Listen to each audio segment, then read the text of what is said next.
কোন মা, যে মা আপনাকে আমাকে জন্ম দিতে গিয়ে জিহ্বাটা উল্টে দিয়েছিল? কোন মা নাই যেই মা আমাকে আপনাকে জন্ম দিতে গিয়ে রক্তের বন্যায় প্লাবিত হয়ে গিয়েছিল? বহু মা শহীদ হয়ে গিয়েছিল, হিসাব মিলাই না। এখনো তো দেখতেছি, আমার সন্তান দেখি না আমি, আমার সন্তান হচ্ছে। ওই মা নাই দুনিয়াতে। যে বাবা আমার জন্য অনেক কিছু করেছিল এই পৃথিবীর জমিনে, যদি জিজ্ঞাসা করি তারা নাই তারা। এই যে কবরে শুয়ে রয়েছে, আমরা এখানে অনেকে আসলাম, বাবা মার কবর ক্রস করে করে আসছি, অতিক্রম করে আসি নাই অনেকে? বাড়ির পাশে, বাড়ির আঙ্গিনায় আমাদের মুরব্বী, আমাদের বাবারা, আমার দাদারা ঘুমিয়ে আছে, এমন কবর ক্রস করে আসছি না? আসছি। আফসোসের বিষয় হলো, যারা এখনো পর্যন্ত ঘরে বসা, এত সুন্দর একটা ইন্তজাম, মুরব্বীদের রুহের মাগফিরাত কামনায় দোয়া হবে, ঘরের ভিতরে এখনো বসা, তাদের জন্য আফসোস করি। কোন খাটে তুমি বসা, কোন ঘরে বসা, কোন সোফায় বসা, কোন এলাকার তোমার বসবাস? আফালাম ইয়াহদি লাহুম কাম আহলাকনা ক্বাবলাহুম মিনাল কুরুন ইয়ামশুনা ফি মাসাকিনিহিম ইন্না ফি যালিকা লাআয়াতিন লিউলিন নুহা। যুবক, তুমি যে খাটে এখনো বসা, যুবক তুমি এখনো পর্যন্ত যে ঘরে বসা, এই সোফা, এই খাট, এই ঘর, এই এলাকা একদিন তোমার মুরব্বীদেরকে বিদায় করে দিয়েছে, একদিন তোমার দাদারে বিদায় করছে, একদিন তোমার দাদিরে বিদায় করেছে, একদিন তোমার বাবারে বিদায় করেছে, একদিন তোমার মাকে বিদায় করেছে। মনে রাখবা, এখন তুমি তোমার সন্তান নিয়ে বসবাস করতেছো, তারা নাই। আল্লাহ পাক তোমাকে আমাকে সতর্ক করে বলেন, মুমিন, আফালাম ইয়াহদি লাহুম কাম আহলাকনা ক্বাবলাহুম মিনাল কুরুন। তুমি কেমন করে হেদায়েত গ্রহণ করতে পারলা না? মাহফিলের আওয়াজ তোমার কান পর্যন্ত পৌঁছার পরেও এখনো পর্যন্ত তুমি কেন মাহফিলে আসতে পারলা না? আজান মসজিদের মিনার থেকে তোমার কানে আসে, তুমি কেন মসজিদে যাইতে পারো না? তুমি কি খেয়াল করো নাই? তুমি কি লক্ষ্য করো নাই? তুমি যে এলাকায় থাকো, তুমি যে এলাকায় বসবাস করো, তুমি যেই সোফায় ঘুমাও, তুমি যেই খাটে ঘুমাও, এই খাট, এই সোফা, এই ঘর নিয়ে আপনি আমি গৌরব করি। এটা আমার দাদার কালের খাট, এই ঘর আমার দাদার কালের ঘর, এই খাট আমার বাবার খাট। অথচ আপনার আমার চিন্তার বিষয় ছিল যে এই খাট, যেই খাট দাদাকে বিদায় করছে, যেই খাট আমার বাবারে বিদায় করছে, যেই খাট আমার মাকে বিদায় করেছে, একদিন না এই খাট আমাকেও বিদায় করবে, তার ভিতরে কোনো সন্দেহ নাই। কথা বলে, এই খাট একদিন আমাদেরকেও বিদায় করবে। কিন্তু যারা চলে গেছে তারা কি আমাদের কাছে কিছু পায় না? হ্যাঁ, পায় না। এই যে মাহফিলে আসলে একটা হাদিস, রাসূল বলেন, সমুদ্রে সমুদ্রে যখন নৌকা ডুবে যায়, স্টিমার ডুবে যায়, ওই সময়ের ভিতরে যারা যাত্রী থাকে, ডুবতে থাকে, তারা কেমন ভাবে সাহায্য প্রার্থনা করে, হিসাব মিলান তো। এমন একটা ঘটনা যদি আমার আপনার ক্ষেত্রে হয়, এই যে চাঁদপুরের মোহনার ভিতরে যদি তরঙ্গায় যদি ডুবা যায়, এই মুহূর্তে আপনার আমার হালাতরা কি হবে একটু খেয়াল করেন। সাহায্যটা কেমন ভাবে চাইবো? একটা ডিঙ্গিও যদি, ছোট্ট একটা নৌকা যদি আমাকে একটু রক্ষা করতো, তারপরেও তো বেঁচে যাইতাম, ঠিক না? ঠিক না? ঠিক তেমনি ভাবে আল্লাহর রাসূল বলেন, কবরে যারা শুয়ে আছে, কবরে পিতামাতাকে রেখে যারা ঘরে বসা, তাদের উদ্দেশ্যে কথাগুলি বলতেছি। যারা কবরে শুয়ে রয়েছে, তারা ওই নিমজ্জিত ডুবন্ত সাহায্য প্রার্থনাকারী লোকদের নেয়, তারাও তাদের ভাইয়ের দিকে, তাদের বাবার দিকে, তাদের মায়ের দিকে, তাদের বন্ধুর দিকে, বন্ধু বান্ধবের দিকে তাকায় থাকে। যদি কিছু নেক আমাদের কবরে পাঠাইতো, সুবহানাল্লাহ জোরে বলেন, যদি পাঠাইতো। এই হাদিসের শেষ অংশে আল্লাহর রাসূল বলেন, জীবদ্দশায় যারা আছে, দুনিয়াতে যারা আছে, তারা যদি দোয়া করে, এটা পাহাড় পরিমাণ রহমত শুরু এটা কবরে ঢুকতে থাকে। সুবহানাল্লাহ, সুবহানাল্লাহ। এই যে আঙ্গুর বেদনার মৌসুমে মায়ের জন্য, বাবার জন্য, আমি আমার স্বজনদের জন্য, মুরব্বীদের জন্য আঙ্গুর নিয়ে আসি, বেদনা নিয়ে আসি, আপেল নিয়ে আসলাম, খাওয়াই। কিন্তু যারা আমাকে সম্পত্তি দিয়ে গেছে, যে সম্পত্তি আমি বলি এটা আমার, এই ঘর আমার, এই জমিন আমার, এই বাড়ি আমার, এই কোটা আমার, এই মার্কেট আমার, এই দোকান আমার, আমার আমার বলে আর্তনাদ করতেছি, মনে রাখবেন এই সম্পত্তি কিন্তু আপনার নয়, বেশিরভাগ সম্পত্তি আপনার দাদার। তারা এই দুনিয়ার জমিনে জীবদ্দশায় থাকা অবস্থায় বলতো এই জমিন আমার, এই দোকান আমার, এই মার্কেট আমার, এই ঘর আমার। আজকে তারা নাই। আমরা বলতেছি একদিন আমিও থাকবো না এই পৃথিবীর জমিনে। আমার সন্তান আমার হাতে আসছে, তো মনে রাখতে হবে আমার বাবার কোলে যখন আমি আসলাম, অনেক সময় ব্যতিক্রম ভাবে বাবার কোলে সন্তানের মৃত্যু হয়ে যায়, কিন্তু এটা খুব কম। কিন্তু স্বাভাবিক পর্যায়ে যে বাবা আগে দুনিয়ার জমিন থেকে বিদায় হয়ে চলে যায়, তারপরে সিরিয়াল বাই সিরিয়াল যেমনি ভাবে তারা এই পৃথিবীর জমিন থেকে চলে গেছে, একদিন আমরা চলে যাব।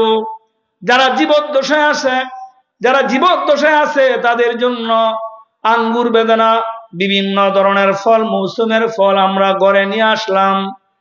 কিন্তু যেই বাবা আমাকে এই সম্পত্তি দিয়ে গেছে, যেই দাদা আমাকে এই সম্পদের পাহাড় বানায় গেছে, আজকে তারা নাই।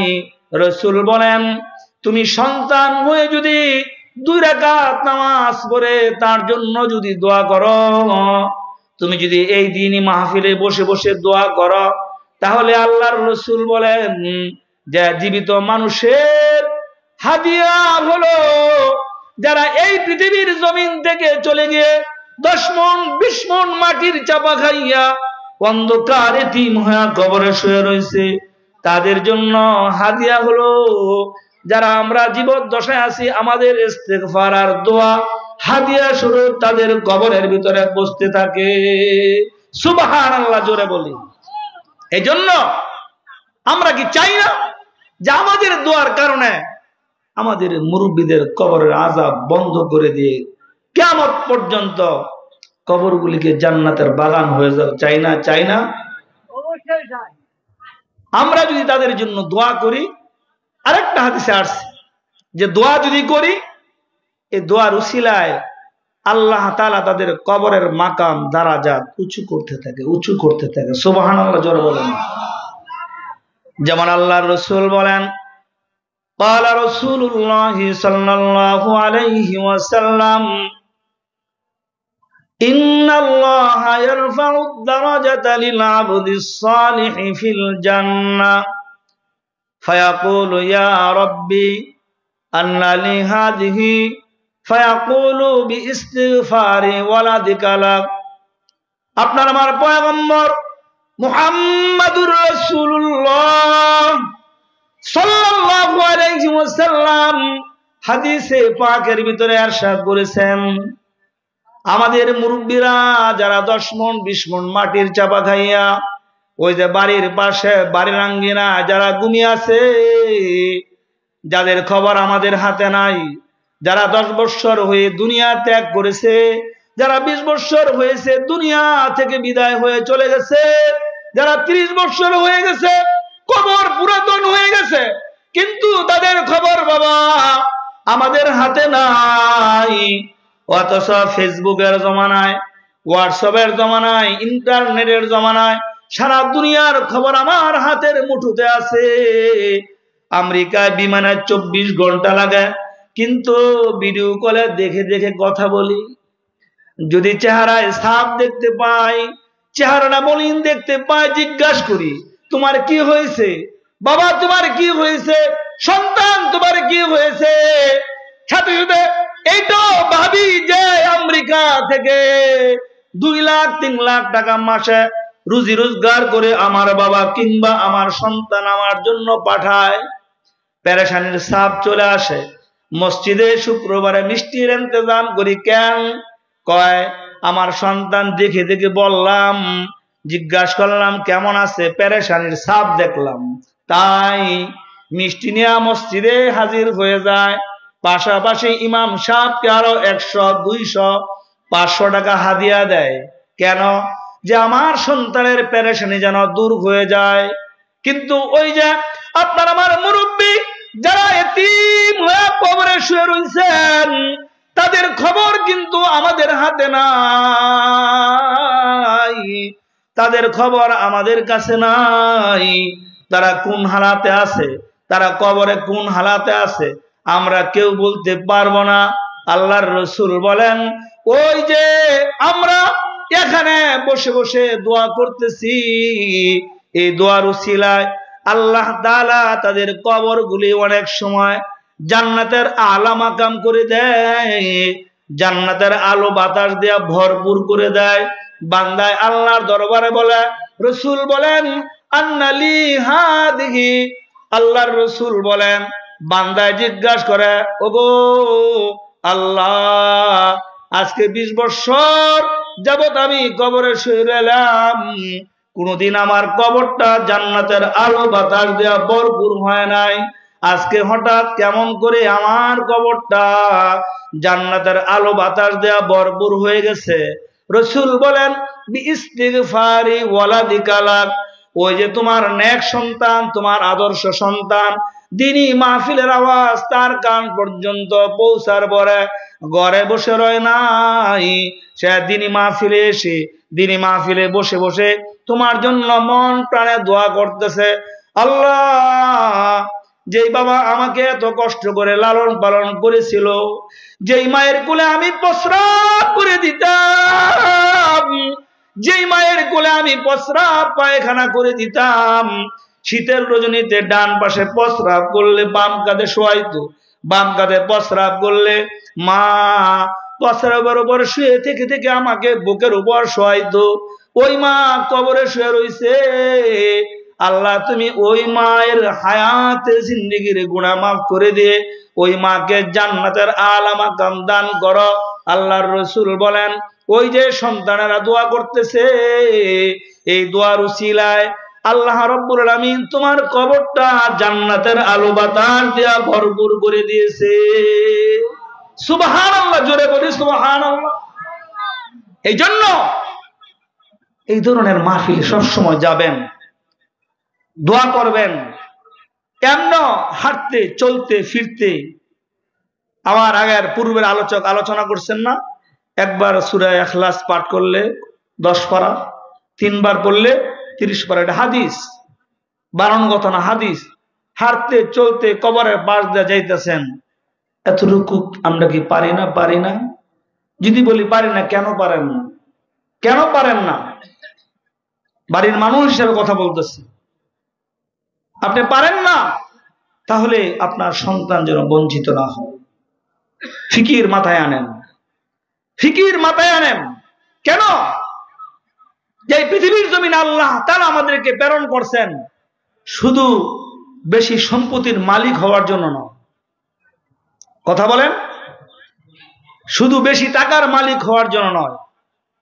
কারণ আল্লাহ তাআলা আপনাকে আমাকে এই দুনিয়ার জমিনে প্রেরণ করেছেন জান্নাত দেওয়ার জন্য, জান্নাত দেওয়ার জন্য। সুবহানাল্লাহ, জোরে বলেন।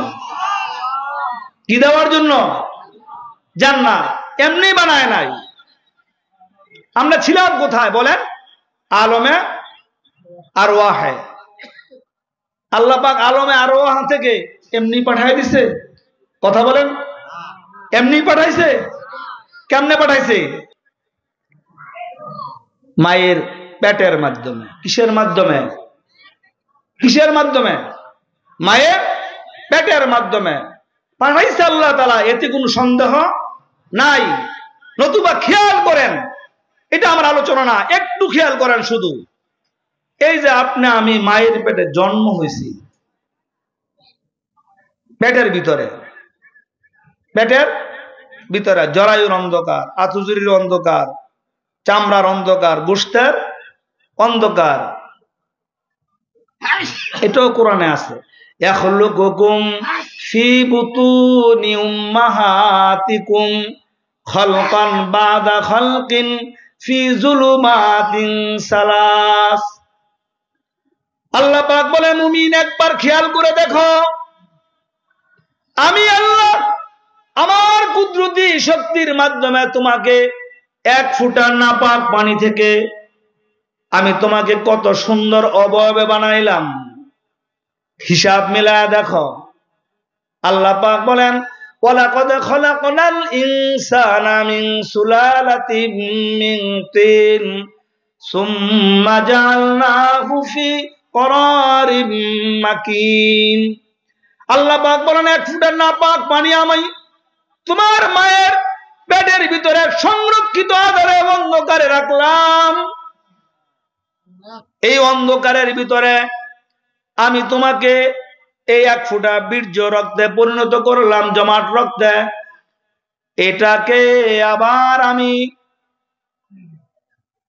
গোশতের টুকরায় পরিণত করলাম, তারপরে হাড় বানাইলাম, তারপরে আবার হাড়কে গোশতের দ্বারা আবৃত করলাম, তারপরে আমি আল্লাহ তাআলা তোমার চেহারা, তোমার রূহ দিলাম।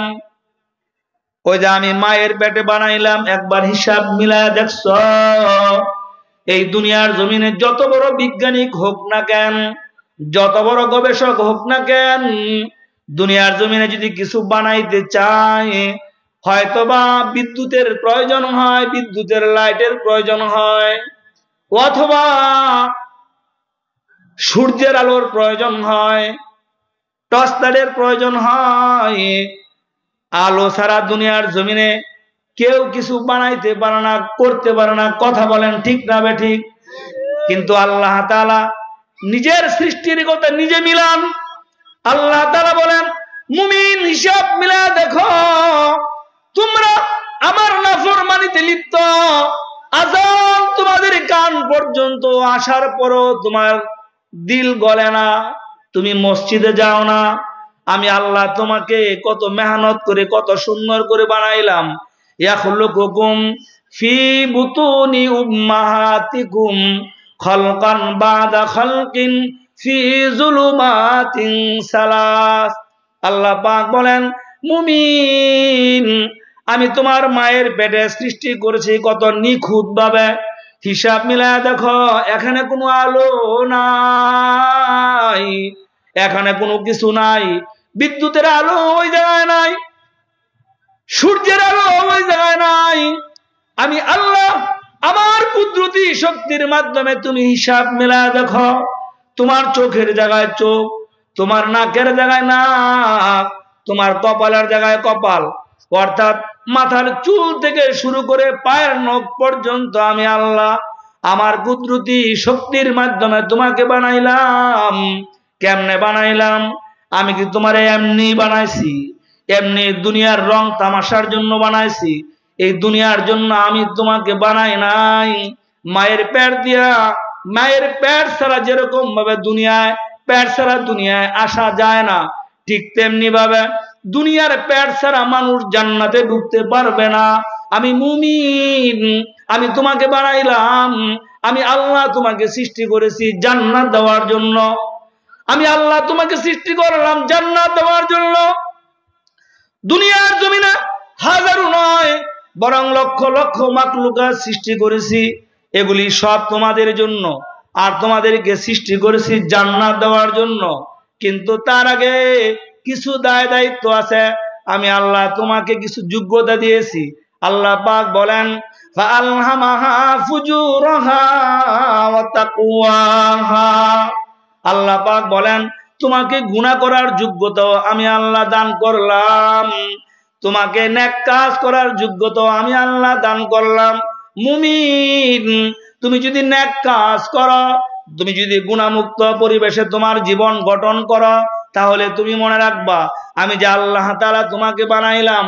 আল্লাহ কয় আফাহাসিবতুম আন্নামা খলাকনাকুম আবাসা ওয়া আন্নাকুম ইলাইনা লা তুরজাউন।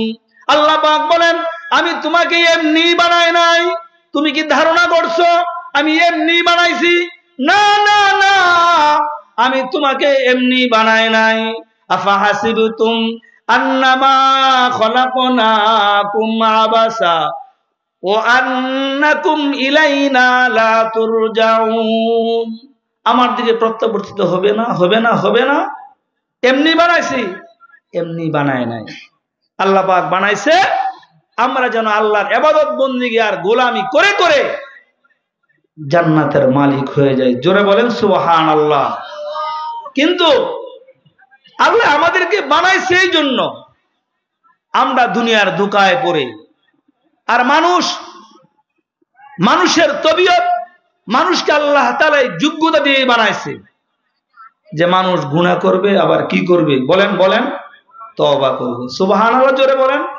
সব জিনিসের মেডিসিন আছে, সব জিনিসের মেডিসিন আছে, আছে না? আছে না? বিপরীত সাইডের মেডিসিন আছে, নাম বলবো না, নাম কয়টা বলবো। প্রত্যেক জিনিসের বিপরীত সাইডের মেডিসিন আছে। কয়টা এমুক, ওইটা এমুক, মেডিসিন আছে। তো আমরা বান্দা গুনাহ করব, গুনার মেডিসিন কি বলেন? তওবা, ইস্তেগফার। গুনাহ করব, আবার কি করব? ইস্তেগফারও করব।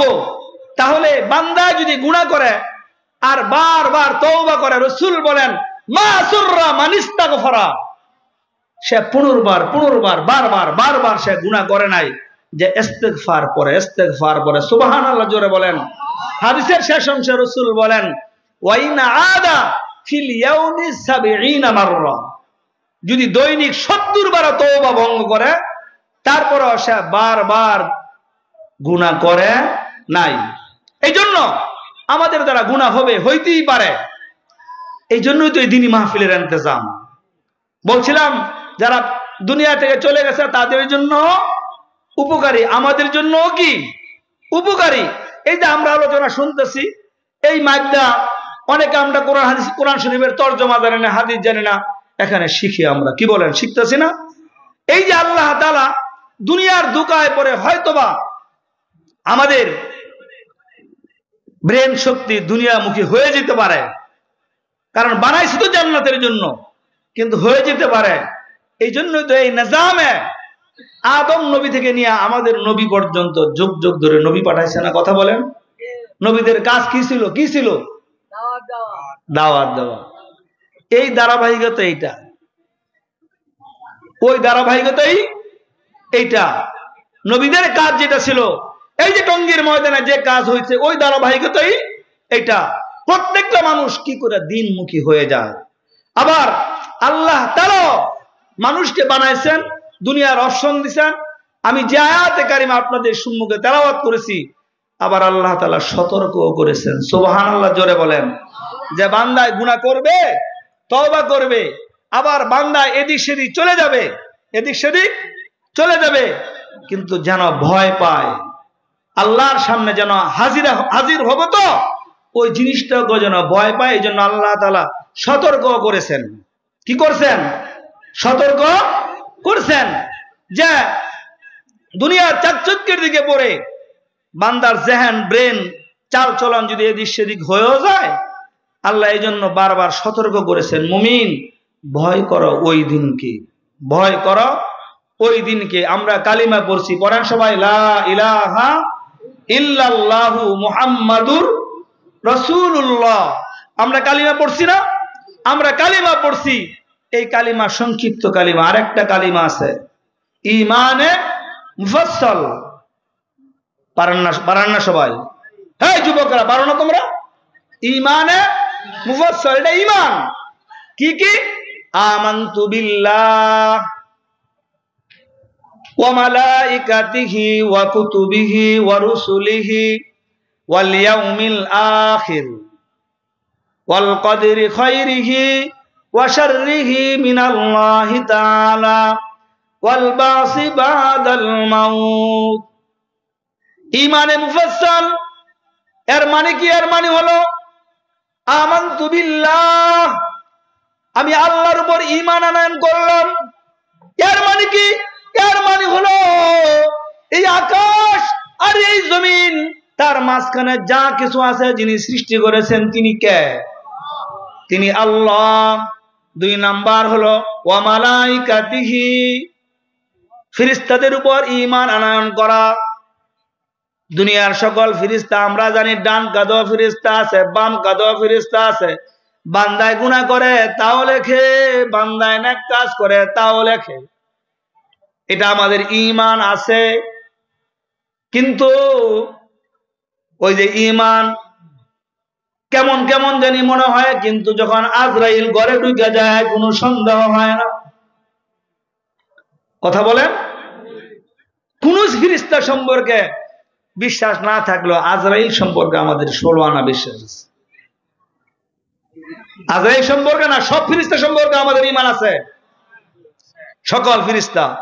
আমানতু বিল্লাহি ওয়া মালাইকাতিহি ওয়া কুতুবিহি, কিতাব, ওয়া রুসুলিহি, রাসূল, ওয়াল ইয়াউমিল আখির, পরকাল, ওয়াল কদরি খায়রিহি ওয়া শাররিহি মিনাল্লাহি তাআলা, ভালো আর মন্দর ফয়সালাকারী কে? জোরে বলেন আল্লাহ। 7 নম্বর হলো ওয়াল বাসি বাদাল মাউত, আমাদের ঈমান বলে মৃত্যুর পরে আবার আল্লাহর সামনে আমাদেরকে দাঁড়াইতে হবে। তাই যে আয়াতে কারিমা আপনাদের সম্মুখে আমি তেলাওয়াত করছি বাবা, আল্লাহ পাক বলেন ওয়াত্তাকু ইয়াওমান তুরজাউনা ফীহি ইলাল্লাহ সুম্মা তুওয়াফফা কুল্লু নাফসিন মা কাসাবাত ওয়া হুম লা ইউযলামুন।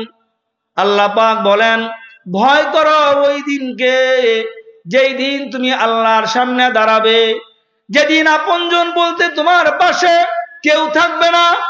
আদালতের চেয়ারে আল্লাহ তাআলা বসবেন। আল্লাহ কয় আল মুলকু ইয়াউমা ইযিনিল হাক্কু লিররহমান ওয়া কানা ইয়াউমান আলাল কাফিরিনা আসীরা। আল মুলকু ইয়াউমা ইযিল লিল্লাহ ইয়াহকুমু বাইনাহুম, যেদিন আদালতের চেয়ারে আল্লাহ তাআলা বসবেন, বিচারকের চেয়ারে আল্লাহ তাআলা বসবেন, ওই দিন আল্লাহ পাক বলেন মুমিন ওয়াত্তাকু, ভয় করো, ইয়াউমান, ওই দিনকে, যেই দিন তোমরা আল্লাহর সামনে দাঁড়াবে। আল্লাহর সামনে দাঁড়াবে তো হায়াতে জিন্দেগীর নেক আর গুনাহ তুমি যা যা করছো সব আমলনামা আল্লাহর নিযুক্ত ফেরেশতারা তোমার সামনে পেশ করবে। রাসূল বলেন ক্বালা রাসূলুল্লাহ সাল্লাল্লাহু আলাইহি ওয়াসাল্লাম লা তাযুলু কদামা আবদিন হাত্তা ইউসআলা আন খামসিন, আন উমরিহি ফীমা আফনা ওয়া আন শাবাবিহি ফীমা আবলা ওয়া আন মালিহি মিন আইনা ইকতাসাবাহু ওয়া মিন আইনা ইকতাসাবাহু ওয়া ফীমা আনফাকাহু ওয়া মাযা আমিলা ফীমা আলিমা। আল্লাহর রাসূল বলেন আদালতের চেয়ারে আল্লাহ তাআলা বসবেন, কিন্তু আল্লাহ তাআলা বসবেন তো আল্লাহর রাসূল বলেন বনি আদম ততক্ষণ পর্যন্ত ময়দানে মাশরে আল্লাহর সামনে একটা কদম সামনে অগ্রসর করতে পারবে না, যতক্ষণ পর্যন্ত 5টা প্রশ্নের উত্তর অক্ষরে অক্ষরে না দিতে পারবে। তার ভিতরে একটা হলো আন উমরিহি ফীমা আফনা, আমি আল্লাহ তোমাকে হায়াত প্রদান করেছিলাম, তোমার মতো কত যুবক হুন্ডার দুর্ঘটনায় দুনিয়ার জমিন থেকে চলে গেছে, তুমি দেখো নাই, গাড়ির দুর্ঘটনায় চলে গেছে, তোমার মতো কত যুবক প্যারালাইসিস হয়ে বিছানায় পড়ে আছে, তোমার মতো কত যুবক না এই দুনিয়া থেকে বিদায় হয়ে চলে গেছে। কিন্তু তুমি কি করলা, তুমি কি করতেছো যুবক? তুমি মনে রাখবা যে ময়দানে মাশরে যতক্ষণ পর্যন্ত 5 প্রশ্নের উত্তর বনি আদম না দিতে পারবে ততক্ষণ পর্যন্ত একটা কদম একটা মানুষ অগ্রসর হতে পারবে না। 1 নাম্বার হলো আনুমুরিহি ফিমা আফনা। আমি আল্লাহ তোমাকে হায়াত দিয়েছিলাম, হায়াতের মালিক আমি আল্লাহ। এই হায়াত তোমাকে ফেসবুক টিপতে টিপতে, ফেসবুক টানতে টানতে, ইউটিউব দেখতে দেখতে আমি তোমাকে জীবন নষ্ট করার জন্য দেই নাই। তুমি হিসাব মিলা দেখো নাই তোমার মতো কত যুবক এই পৃথিবীর জমিন থেকে চলে গেছে। আমি আল্লাহ তোমাকে হায়াত দিলাম, আমি আল্লাহ তোমাকে হায়াত প্রদান করলাম। মুমিন, এই হায়াতের হিসাব হবে তো। তাই আল্লাহ তাআলা বলেন ওয়াত্তাকু ইয়াওমান তুরজাউনা ফীহি ইলাল্লাহ। তুমি ভয় করো ওই দিনকে যেই দিন তুমি আল্লাহর সামনে দাঁড়াবে। আল্লাহর সামনে দাঁড়াবে তো অক্ষরে অক্ষরে তোমার হায়াতে জিন্দেগির হিসাব সব সামনে পেশ করবে। আল্লাহ তাআলা বলেন ফীহি ইলাল্লাহ সুম্মা তুওয়াফা কুল্লু নাফসিন মা কাসাবাত। অতঃপর আল্লাহর আদালতের সামনে আল্লাহ নিযুক্ত ফেরেশতারা হায়াতে জিন্দেগির আমলনামা সব সামনে পেশ করবে। প্রশ্ন জাগে কেমনে করবে, কিভাবে করবে? প্রশ্ন জাগে আপনার আমার প্রশ্ন হতে পারে, অথচ আল্লাহ তাআলা বলছেন ওয়া ইন্না আলাইকুম লাহাফিজিন কিরামান কাতিবিনা ইয়ালামুনা মা তাফআলুন। আল্লাহ পাক বলেন মুমিন, তুমি হাঁটতেছো, তুমি চলতেছো, আমার আল্লাহর পক্ষ থেকে নিযুক্ত ফেরেশতা তোমার কাঁধে আছে, তোমার সাথে আছে। লাহু মুআক্কিবাতুম মিন বাইনি ইয়াদাইহি ওয়া মিন খালফিহি ইয়াহফাজুনাহু মিন আমরিল্লাহ। আল্লাহ পাক বলেন 24 ঘন্টায় আমার ফেরেশতারা তোমার কাজে আছে। এই আয়াতের ব্যাখ্যায় আল্লাহর রাসূল বুখারীর হাদিসে আসছে যে 2 দল ফেরেশতা একটা মানুষের জন্য নিযুক্ত আছে। একদল ফেরেশতা সকাল থেকে শুরু করে আসর পর্যন্ত তার সাথে থাকে, আর একদল ফেরেশতা আসর থেকে নিয়ে ভোর রাত পর্যন্ত তার সাথে থাকে। তাই তো আমরা একা একা ঘুমাই, আমরা একাগ্র চিত্তে ঘুমাই, এক রুমে ঘুমাই, দুনিয়ার কেউ নাই। আমি ঘুমন্ত অবস্থায়, আমি অচেতন, দুনিয়ার কোনো হালাত আমার কাছে নাই তো। কিন্তু আমার নাক দেয়া মশা মাছি ঢুকে না, আমার কান দেয়া পিঁপড়া ঢুকে না। কেন কেন? আল্লাহ পাক বলেন লাহু মুআক্কিবাতুম মিন বাইনি ইয়াদাইহি ওয়া মিন খালফিহি ইয়াহফাজুনাহু মিন আমরিল্লাহ। আল্লাহ পাক বলেন আমার নির্দেশে হেফাজত করে আমার নিযুক্ত ফেরেশতারা। জোরে বলেন সুবহানাল্লাহ। নাফরমানি করি তো হিসাব মিলাই না হিসাব। তার তো জীবন দিয়ে আমি নাফরমানি করতেছি। এই ময়দানে মাশরে এই ফেরেশতাগুলো সব আমলনামা সামনে পেশ করবে। সব কি করবে? পেশ করবে। কয় হুজুর এত আমলনামা কেমনে পেশ করবে? প্রশ্ন হয়। আগে প্রশ্ন হইল, এখন প্রশ্ন হওয়ার কথা না। কেন? কয় আমার হাতে যে মোবাইলটা আছে না, এটা 64 জিবি। 64 জিবি জিবি কিনা কিন্তু আমরা জানি না, কিন্তু 64 জিবি। কয়ার মানে কি? কয়ার মানে হলো যদি এমবি থাকে আর যদি চার্জ দেওয়া হয় সারা দুনিয়া বের হয়ে চলে আসে মোবাইল। হ্যাঁ যুবক ভাইরা কথা বলো না কেন? হ্যাঁ হ্যাঁ, সারা দুনিয়া বের হয়ে চলে আসে। কিসের ভিতরে? কয় মোবাইল ফোনের মাধ্যমে। এই মোবাইল তৈরি করছে কে? কথা বলেন না কেন? মানুষ। কে? মানুষ। আর সংরক্ষণ করছে কই? কয় 32 জিবি আর 64 জিবি যাই বলেন, সংরক্ষণ করছে কোথায়? কয় অল্প একটু মেমোরি কার্ড। কি মোবাইলে না, কিন্তু কিসে? Memory card. কিসের এটা? কিসের রে? হ্যাঁ যুবক ভাইরা বলো না কেন? কিসের? পিতলের। পিতলের, একটু পিতলের মেমোরি কার্ডটা লাগায় যখন মোবাইলে চার্জ দেয়, কয় এমবি আছে, 64 জিবি আছে, দুনিয়ার সব এখানে আছে। কথা বলেন। সংরক্ষিত আছে নাকি নাই? এই যুগে অস্বীকার করা যায় না। ঠিক তেমনি ভাবে এখন তো বুঝা সহজ, ময়দানে মাশর আল্লাহ তাআলা আমলনামা সামনে দিবে।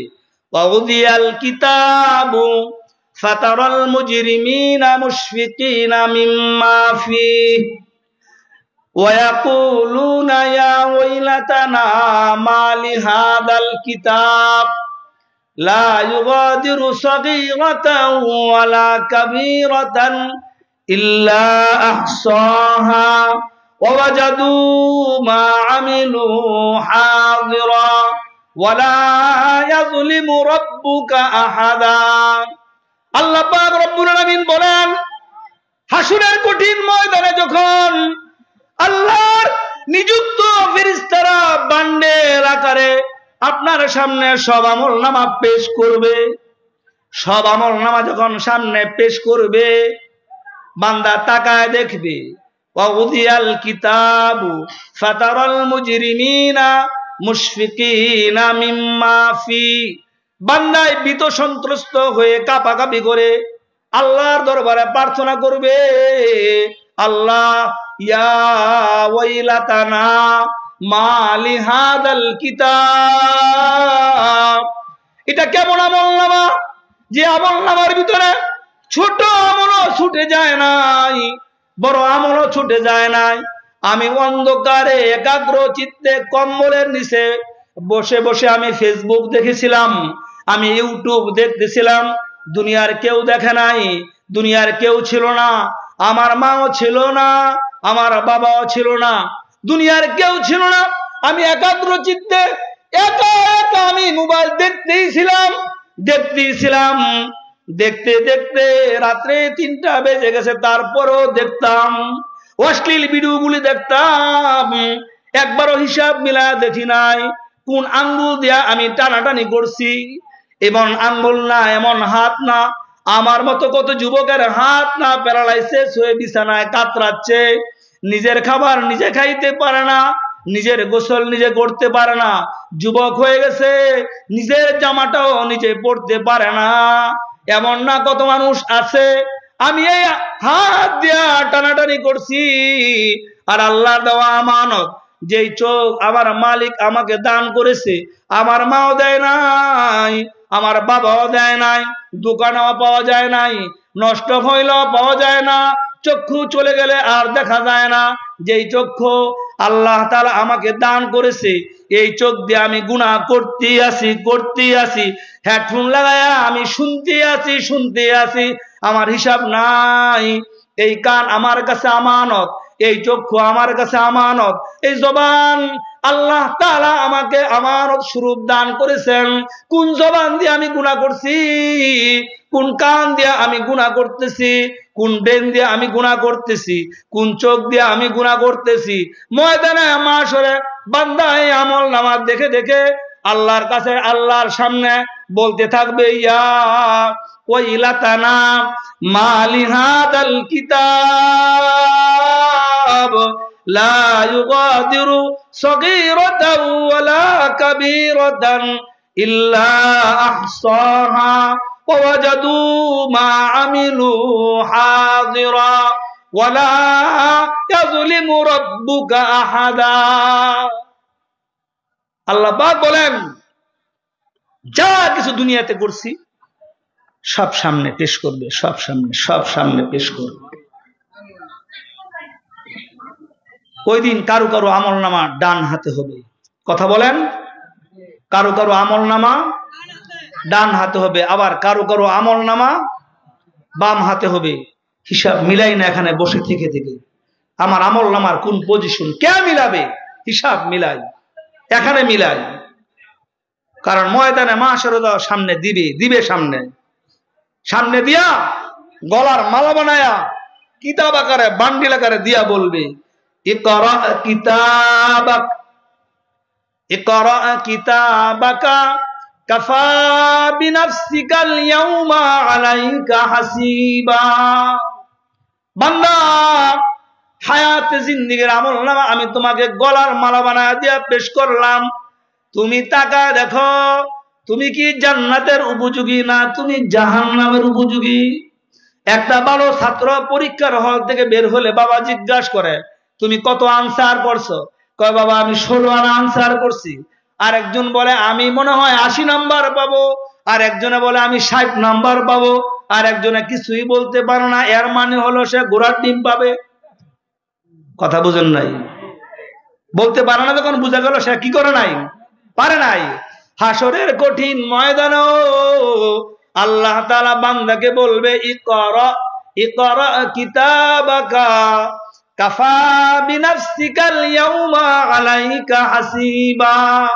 বান্দা আমলনামা তোমার সামনে পেশ করলাম, তুমি দেখো। আদালতের চেয়ারে আমি আল্লাহ তাআলা বসা, কোনো সুপারিশকারী হবে না। দুনিয়ার কোর্টে, দুনিয়ার বিচারের, দুনিয়ার থানায়, দুনিয়ার দলে সুপারিশ করে, লোকে সুপারিশ করে, উকিলে সুপারিশ করে, দুনিয়ার আদালতে সুপারিশ করে, কিন্তু কোনো সুপারিশকারী হবে না। আদালতের চেয়ারে, এমন চেয়ারে আল্লাহ বসবে, বান্দার আমলনামা দিবে আর বলবে তুমি দেখো, পাঠ করো, পাঠ করে তুমি দেখো জান্নাতের উপযোগী না তুমি জাহান্নামের উপযোগী।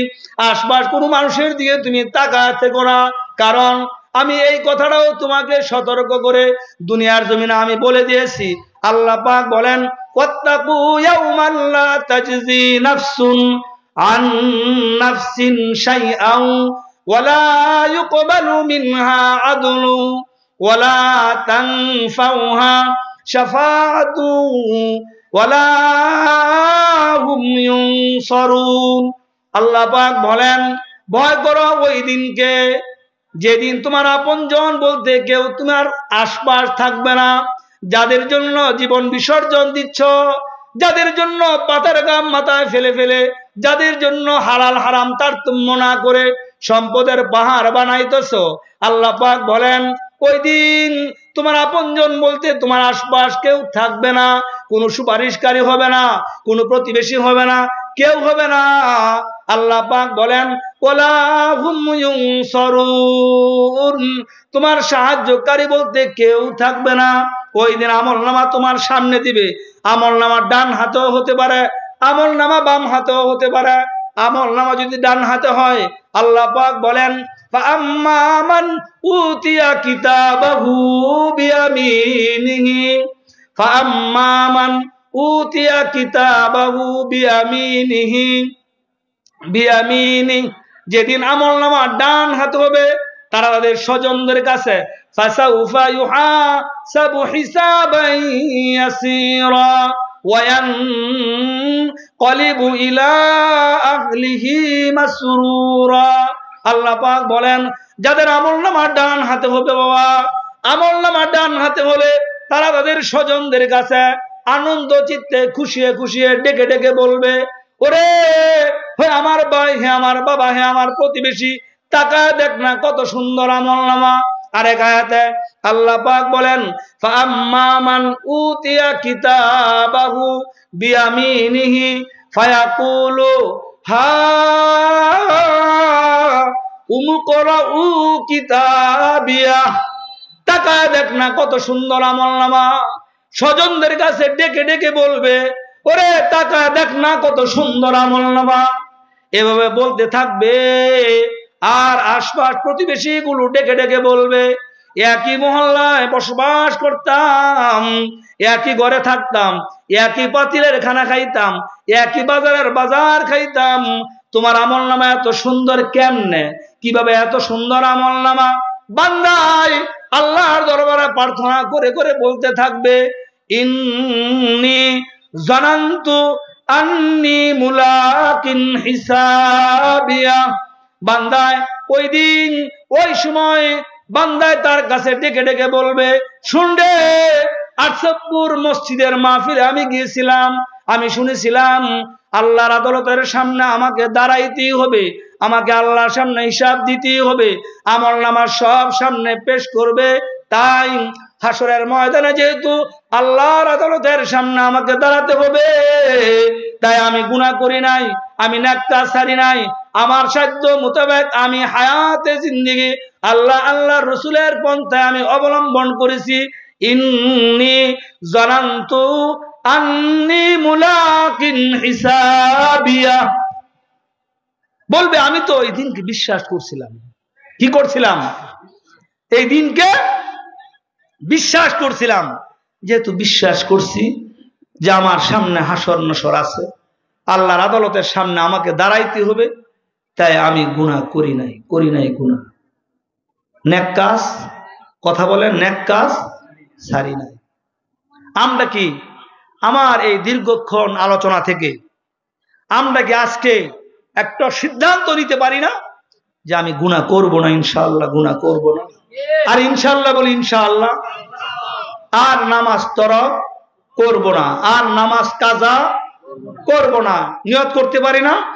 সামনে রমজান আসতেছে, হ্যাঁ যুবক উদ্যোগ নাও, একটা মানুষের জন্য বেরোজগার না থাকে, এমন একটা প্রতিজ্ঞা নাও যে ইনশাআল্লাহ আমরা নিজেরা রোজা রাখবো, বন্ধু বান্ধবদেরকে উদ্বুদ্ধ করব, পিতামাতাকে উদ্বুদ্ধ করব, একটা মানুষ যেন গোপনে রোজা না ভাঙে। রোজা কার জন্য? জোরে বলেন, আল্লাহর জন্য। তোমার মতো যুবক রোজা ভেঙে ফেলো। 8 বছরের একটা বাচ্চাকে যদি 12টায় বলা হয় হয়ে গেছে তোমার রোজা, হয়ে গেছে, ছোট বাচ্চাদের রোজা 12টা পর্যন্ত, সে বলে না না। কথা বলেন, জোর করে মা বাবা চেষ্টা করে রোজা ভাঙতো, সে ভাঙে না। কার ভয়ে? কার ভয়ে বলেন? আল্লাহর ভয়। একটা বাচ্চার দিল এটা ঢুকায় দেয়। তাই তো যারা রোজা রাখে কোটি টাকা সামনে দিল রোজা ভাঙে না, গোপনে প্রকাশ্যে কোথাও যত পিপাসায় লাগে রোজা ভাঙে না। আমরা ভাঙবো না, ইনশাআল্লাহ বলি ইনশাআল্লাহ। অতএব হাসরের কঠিন ময়দানে কারো কারো আমল নামা ডান হাতে হবে, আবার কারো কারো আমল নামা বাম হাতে হবে। আমরা কি আমল নামা ডান হাতে চাই না বাম হাতে চাই? ডান হাতে। ডান হাতে হইলে কি হবে? আল্লাহ পাক বলেন, ইন্নী জানান্তু আন্নী মুলাকিন হিসাবিয়া। ওই জান্নাতি বান্দারা আল্লাহর দরবারে প্রার্থনা করে বলতে থাকবে, ইন্নী জানান্তু আন্নী মুলাকিন হিসাবিয়া, আমি ভেবেছিলাম হিসাবের কাঠ গড়ায় আল্লাহর সামনে দাঁড়াইতে হবে, তাই আমি গুনাহ করি নাই, আমি নেক কাজ ছাড়ি নাই, তাই তো আমার সুন্দর আমলনামা। কিন্তু যাদের আমলনামা বাম হাতে হবে, ফাআম্মা মান উতিয়া কিতাবাহু ওয়ারাআ যহরি, যাদের আমলনামা বাম হাতে হবে, যাদের আমলনামা পিঠের দিক দেয়া হবে, আল্লাহ তাআলা অন্য আয়াতে বলেন ময়দানে মাশরের ভিতরে এসে আল্লাহর কাছে মৃত্যু কামনা করবে আর বলবে, যদি আমলনামাটাই আমাকে না দেওয়া হইতো, ইয়া লাইতাহা কানাতিল কাদিয়া, যদি আমার মৃত্যুর ফায়সালা হয়ে যাইতো, এমন প্রার্থনা করবে। আল্লাহ পাক বলেন, ওয়াল্লাযীনা কাফারু লাহুম নারু জাহান্নাম লা ইউকদা আলাইহিম ফায়ামুতু ওয়ালা ইউখাফফাফু আনহুম মিন আযাবিহা কাযালিকা নাজজি কুল্লা কাফুর। আল্লাহ পাক বলেন মৃত্যুর ফয়সালা হবে না মৃত্যুর ফয়সালা কামনা করবে, আর্তনাদ করবে। ওয়াল্লাযীনা কাফারু লাহুম নারু জাহান্নামা লা ইউকদা, পরের আয়াত, ওয়া হুম ইয়াসতারিখুনা ফিহা রব্বানা আখরিজনা না'মাল সালিহান গায়রাল্লাযী কুন্না না'মাল আওয়ালাম নুআম্মিরকুম মা ইয়াতাযাক্কারু ফীহি মান তাযাক্কারা ওয়া জাআকুমুন নাযীর। কইবা আবার পাঠান, কাজ হবে না। হযরতকে চিনছেন কি চিনছেন না জানি না, যেহেতু আমি আপনাদেরই সন্তান, ওনাকে রাখে ওনার সময় থেকে আমার সময় কাটানো মানে আপনাদেরও লস, আমাদেরও কি লস। আলোচনা ওনাই করবে, সুন্দর সুললিত কণ্ঠে আলোচনা করে, শুনলেই বুঝবেন।